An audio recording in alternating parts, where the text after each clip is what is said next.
normal distribution, there's times we might want to find cutoffs for things like the top 5% or the bottom 10%.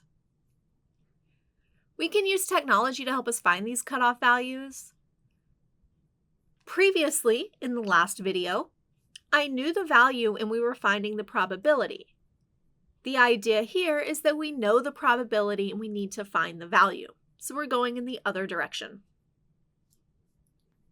Let's go back to the example we discussed in the last video. We said adult males in the United States had an average or mean of 70 inches and a standard deviation of 3 inches. Let's suppose we want to know the cutoff for the shortest 2% of men. We're going to start just like we did before with a diagram. So I'm going to draw my normal distribution. I'm going to put 70 at the center. And since I want the bottom 2%, I'm basically going to shade this really small area at the bottom. And that area is going to be 0.02.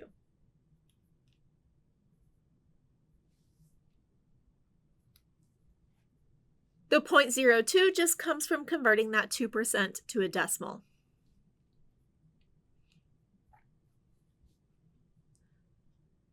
To find the actual value that corresponds to find the number that goes along the bottom of that, we're going to use a command that's qnorm.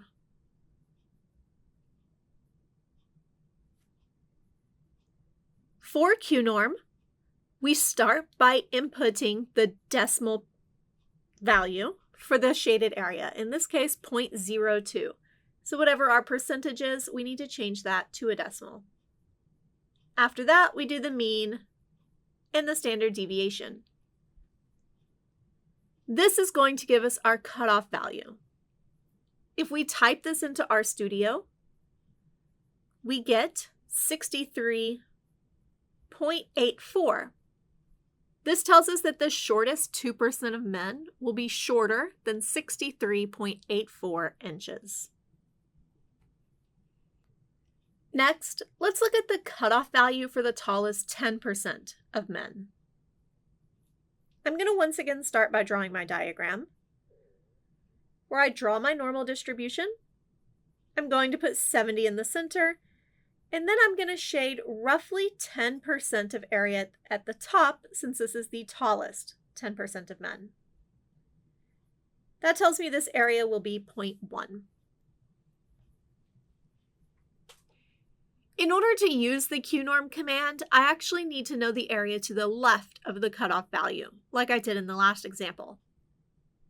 So when I shaded my top 10%, that means I left 90% of the curve unshaded, since the whole area needs to be 100%. So this unshaded area is 0.9.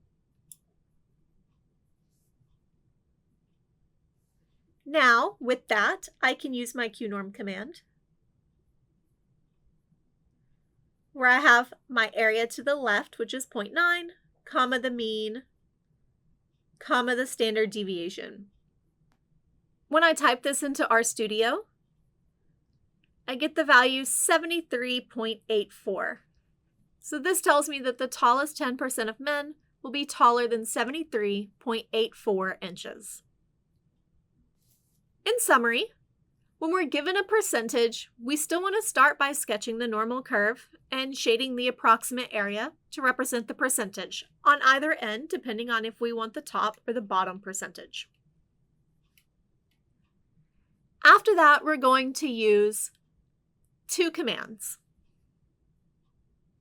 If we're looking for the bottom X%, then we will do qnorm of X over 100, comma mu, comma sigma. The division by 100 is just to move us from the percentage that we're given to the decimal form of that number. So this tells me we use qnorm. We use the decimal form of our percentage, the mean, and the standard deviation. If we're looking for the top X%, we still use qnorm, but this time we have this 1 minus X over 100. Once again, the division by 100 is just to move this to a decimal form. And then the 1 minus that value is just to account for what area is actually to the left of the cutoff value. So if we're looking for the top 95%, this would be 5%. If we're looking for the top 25%, this would be 75%. It's just the opposite percentage to what it is that we're looking for. And we then have the mean and the standard deviation. If you would like to see Professor Pierce make more videos like this one, you can support her on Patreon in the link below. Any and all support means a lot to her. It allows her not only to make more videos, but it also allows her to campaign for free and accessible online education to conferences and other universities. Thank you for watching, and remember, math is for everyone.